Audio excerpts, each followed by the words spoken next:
Hello everybody, welcome to the Labyrinth of Limitations. We're going to look at improvising over a figured bass line from the Baroque. This is from the opera Dido and Aeneas. It's called Dido's Lament by Henry Purcell. So it goes like this. It's a bass line that repeats. Now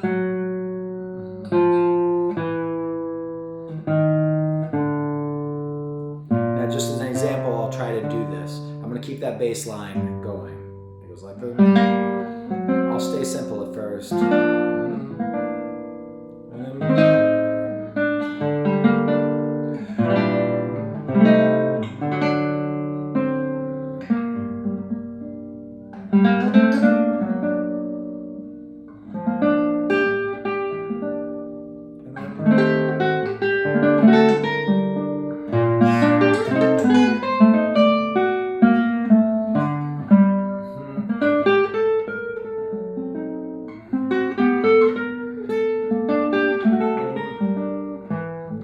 Up there at the end, but I'm going to show you different things, but just to give an idea, and there's lots and lots of colors to be done. So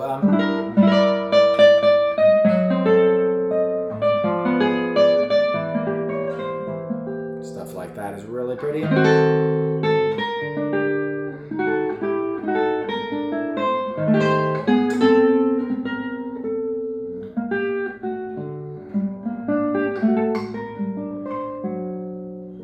So, okay, you get the idea. So now let's look at how to do it. And I'll try to stay simple with examples, put some chord charts up and things like that. We need to know that G minor 6 diminished scale that I've looked at a lot. We need to know C minor 6 diminished. And we need to know D7 diminished. We also need to know a little B flat. I'll do D7 first because I said it first. D7. And maybe go up like that, or I could go down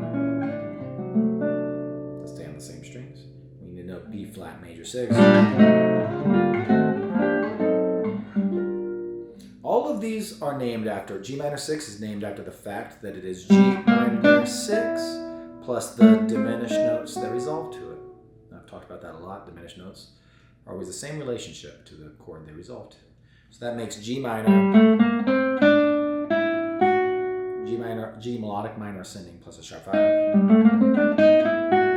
which gives us this nice relationship of two chords fit together. And we think of it as a scale, but we think of these notes living in one of these two chords, which gives us an on-chord, off-chord relationship and is really powerful.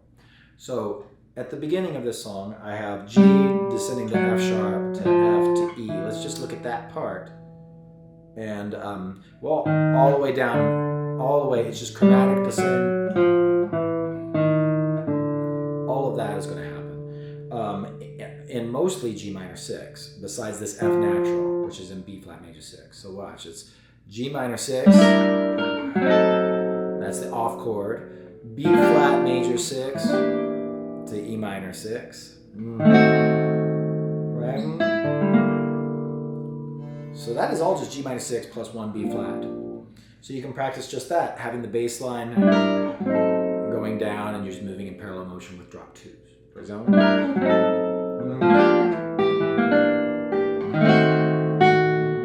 trying to stay parallel motion. And now I'm going to jump down. The bass goes down to B flat, to C, to D, and then down to G. And I'm going to go, that's still G minor 6, C minor 6, D7, D dominant 7th. I could go do a suspension figure, which is really, I could see this as G minor with D in the bass, or I could see it as diminished notes. This is the sharp 5, and this is the 4th of a D dominant 7th diminished scale. So this, see that?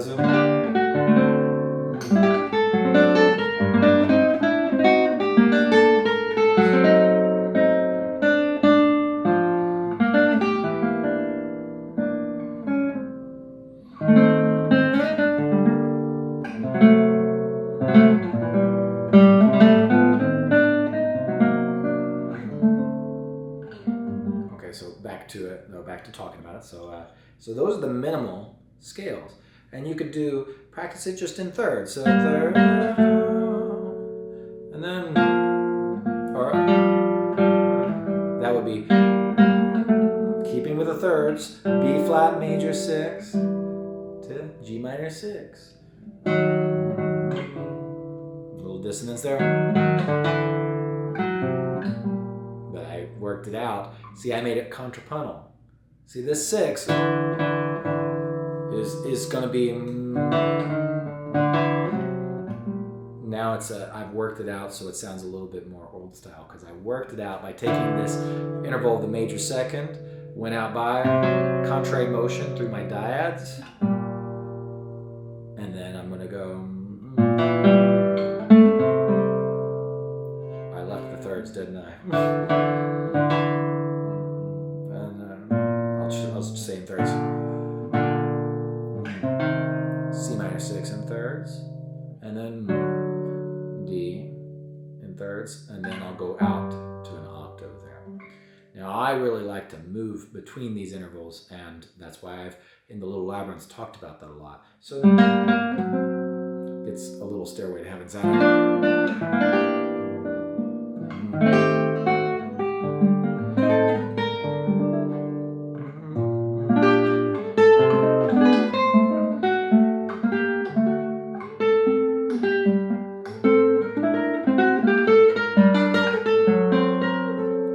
But you can do it with just simple moves. Take what voicings you know and move between these scales.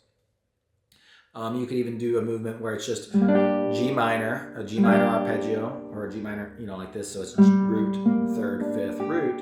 Just move the root down, keep everything else the same. So now you get G minor with F sharps, and then you get a B flat chord that is fifth, root, third, fifth, and then an octave chord, which is really pretty. And you can do this with that type of thing with different voices.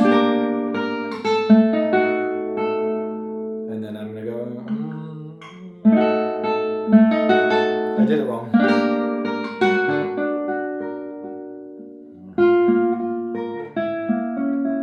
Oops.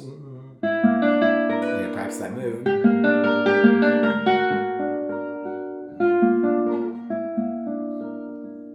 Pretty stuff. Now I'm abandoning my bass line there, but just to explore.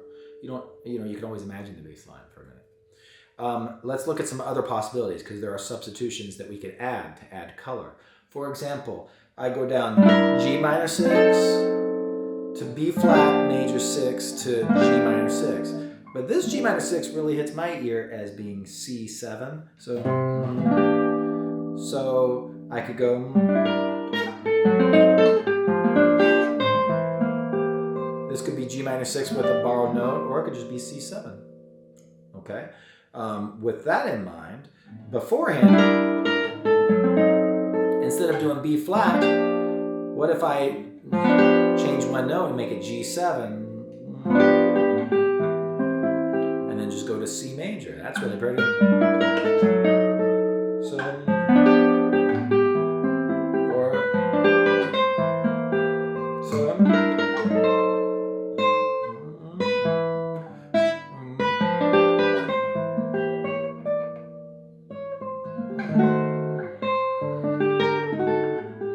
Pretty stuff there. What if instead of doing G7 there, so this to off chord, maybe just move this off chord. I went to G minor 6, which is C7. So I could go. That time I went to C7. So this is, I did a little contrary motion, drop 2, out to drop 3.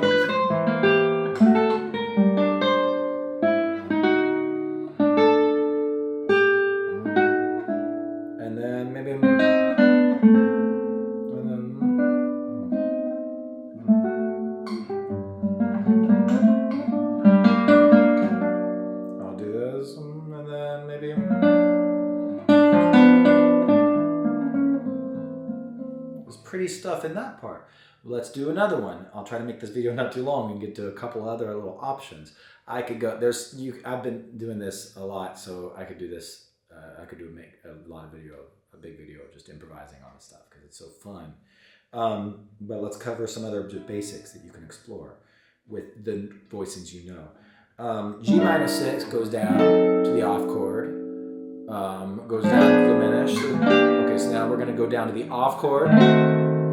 So what I said is G minor 6 off chord down to move that diminished down, which is the diminished that expresses G7, G minor 6. Now I'm going to go off chord in G minor 6, or you can stay in the same voicing. Now here's what I want to look at. I'm going to go, what about doing here, some motion here? I can go, so what I did there was I did C minor 6, and if I want to go to the tritones minor for D7, see, and then I can kind of treat that like suspensions on D7, which sounds really pretty. Let me go. I'm doing it with big chords that people know more. They know the big chords, but not the small ones a lot of times, so that's nice to do. But so I'm gonna go.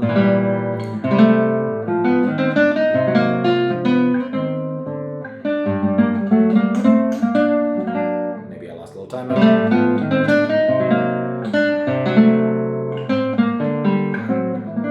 So that was C minor 6. I took this third, moved out to a fifth, to a 6. Tritones minor.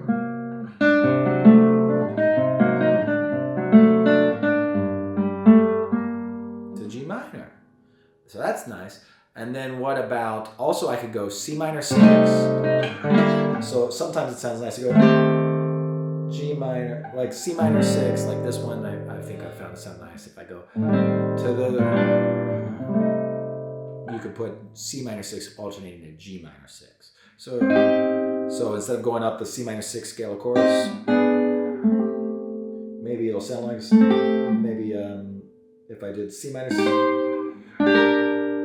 like that. So I'm going to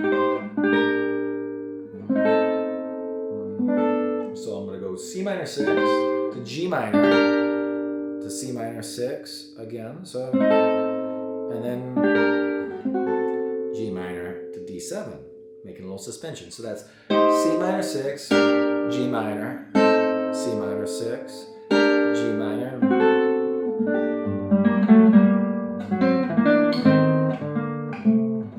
It's pretty. And then one more really nice one that I like is at the end there, you go C minor 6. So I'll abandon the bass for a minute. I'll go C minor 6, and then it goes D7.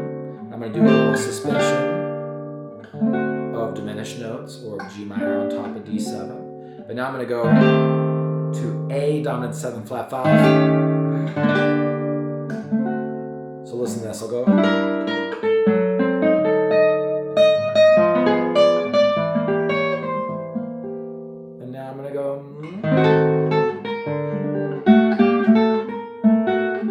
And now here's maybe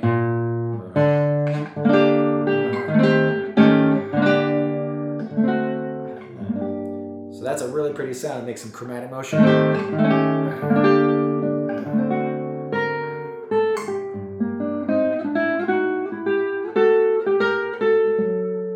Really pretty stuff.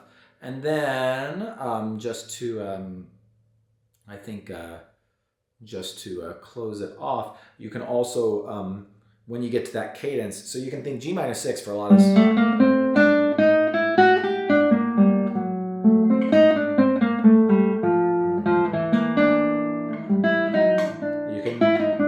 You can think melodically G minor 6, and then when you get to the cadence F7,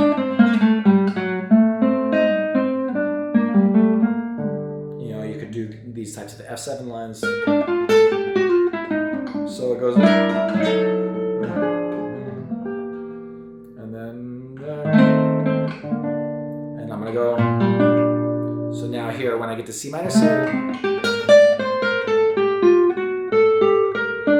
I can do F7, doing ABCs. You can check out Chris's videos on that.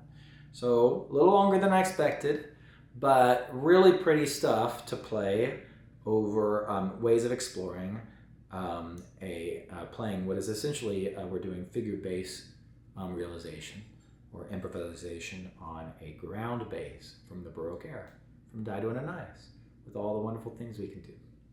So have fun with that, and I'll talk to you soon. Keep practicing.